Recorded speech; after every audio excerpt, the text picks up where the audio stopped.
100% జరిగిన అన్ని విషయాలని మా పార్టీ పరంగా ఈ మధ్యనే తయారు చేసి రేవంత్ రెడ్డి గారికి ఇస్తాం, హెచ్ఆర్సీకి ఇస్తాం, లోకాయుక్తకి ఇస్తాం, జరుగుతున్న దౌర్జన్యం మీద మానవ హక్కుల కమిషన్ కూడా ఇస్తాం, ఇక్కడున్న చీఫ్ జస్టిస్ కూడా ఇస్తాం, పేదలకు ఇచ్చేటువంటి జడ్జిమెంట్ల మీద.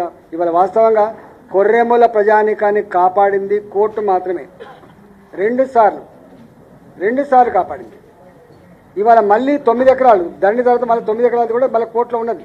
మాకు సంపూర్ణమైన విశ్వాసం ఉంది, చట్టాల మీద సంపూర్ణమైన విశ్వాసం ఉంది, వ్యవస్థల మీద కూడా మాకు విశ్వాసం ఉంది. ఇంకా అందరు దొంగలని మేము అంటలేం. కొద్దిమంది చేసిన దానికి ఇలా మొత్తం వ్యవస్థనే తలదించుకునే పరిస్థితి వచ్చింది.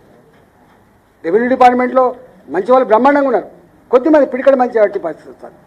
మంచి పోస్టింగ్లు కావాలి, డబ్బులు కావాలి, పెద్దల ప్రాపకం కావాలని చెప్పి ఆడపడేటువంటి ఆఫీసర్లు తప్ప మిగతా వాళ్ళు మంచిగానే ఉంటారు.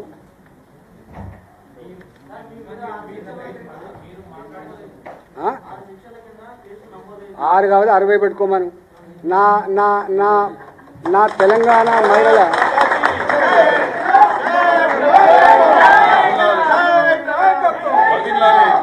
నేను అంటున్నా, నా మీద కాదు కేసు పెట్టాల్సింది.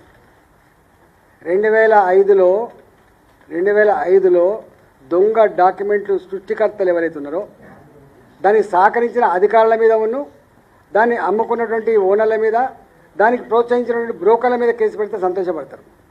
కేసు పెట్టాలి వాళ్ళ మీద కదా, నా మీద ఎట్లా పెడతారు? కేసు పెట్టాల్సింది ఎక్కడ? నీకు 3 పేజీల గ్రామ పంచాయతీ ఈ మధ్య కాలంలో ఒక ఆఫీసర్ పాపం ఆమె ఒక మంచి రిపోర్ట్ ఇచ్చింది.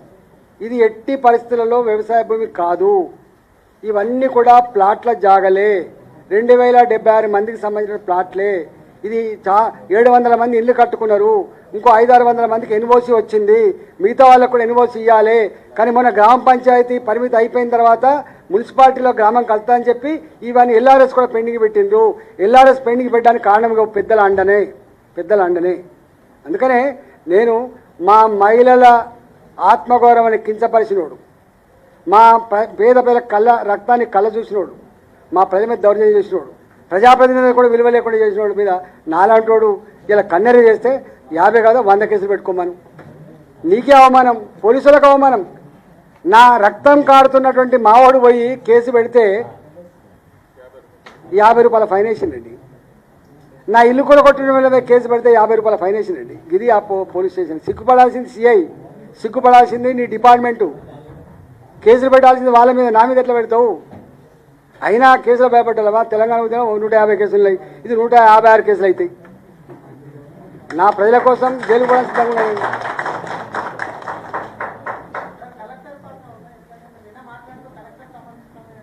కలెక్టర్ నిశ్చేష్టుడు అయిపోయింది అనిపిస్తుంది, ఎఫెక్టివ్గా లేరు. ఎందుకు ఎఫెక్టివ్ లేరు నాకు తెలియదు. ఏ బాసుల ఆదేశాలతో వాళ్ళు నోరు కట్టేసుకున్నారో, ఏ బాసుల ఆదేశాల మేరకి చేతులు కట్టేసుకున్నారో తెలియదు, కానీ ఎఫెక్టివ్ అయితే లేరు. నేను ఎవ్రీడే ఇప్పుడు నేను రికార్డు చెప్తున్నాను కదా, నా మల్కాయిరి కలెక్టర్కు ఫోన్ చేయని రోజు దాదాపుగా 2 రోజులకోసారి 3 రోజులకోసారి ఫోన్ చేస్తూనే ఉంటా. సిపి రాచకొండ ఫోన్ చేస్తూనే ఉంటా, కాపాడండి అని. ఒక్కొక్కసారి ఇంటెలిజెన్స్ చీఫ్ కూడా ఫోన్ చేస్తా, సార్కి ఇట్లా వచ్చింది ఒకసారి చూసుకోమని చెప్పి ఫోన్ చేస్తా. తప్పే ఉంది? నేను 25 ఏళ్ళు ఉన్నా కదా మంత్రిగా పనిచేసిన, సిస్టమ్ అంటే ఎందుకు తెలుసు నాకు, గవర్నమెంట్ ఎట్లా పనిచేస్తో తెలుసు నాకు.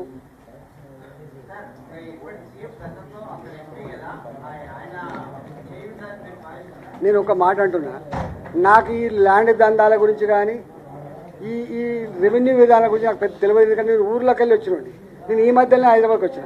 కానీ నాకు తెలిసి రేవంత్ రెడ్డి గారికి హైదరాబాద్ చుట్టుపక్కల ఉన్న భూములేందో, రియల్టర్లో ఉన్న బ్రోకర్లేందో, దాంట్లో ఉన్న సమస్యలేందో నాకంటే 100 రెట్లు నాలెడ్జ్ అయితే ఎక్కువ ఉంటుంది. గది పక్క ఆయన ఆలోచించాలి.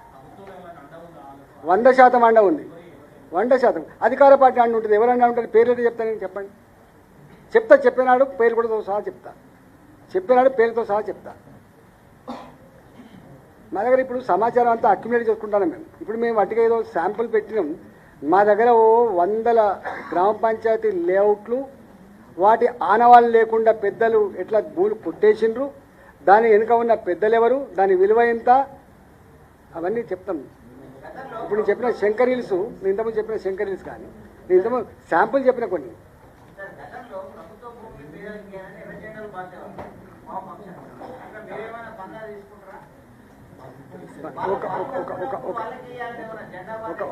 ఒక మాట చెప్పనా, మాకు పేదల జాగలు కాపాడేవాళ్ళు, పేదలకు జాగా కావాలనే వాళ్ళు, ధర్మానికి అండగా ఉండేవాళ్ళు, వాళ్ళు ఏ పొలిటికల్ పార్టీ మాకేం సంబంధం అండి, అందరు సాయం తీసుకుంటాం మేము, మాతో కలిసి చెప్తా అండి.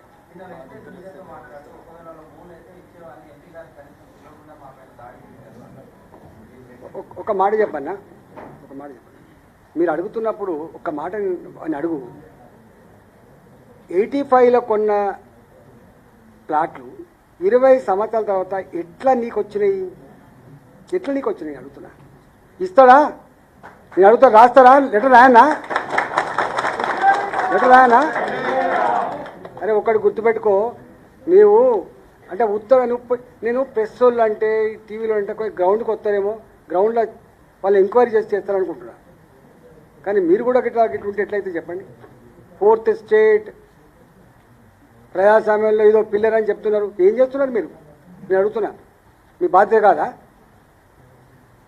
వాటిగానే దౌర్జన్యం చేసిండు, చట్టాన్ని తీసుకుంటారా? ఇట్లా చట్టం పట్ల అపారమైన గౌరవం ఉన్నవాడు, ప్రజాస్వామ్యాన్ని నమ్మేవాడు, శాంతిని నమ్ముకున్నవాడు. ఇటలా ఎన్నడూ ఒక పల్లెత్తి మాట అన్నాడు. నాలాంటోడు కూడా మాట్లాడే పరిస్థితి వచ్చిందంటే ఎంత విఫలమైందో ఈ ప్రభుత్వం అర్థం కావాలి.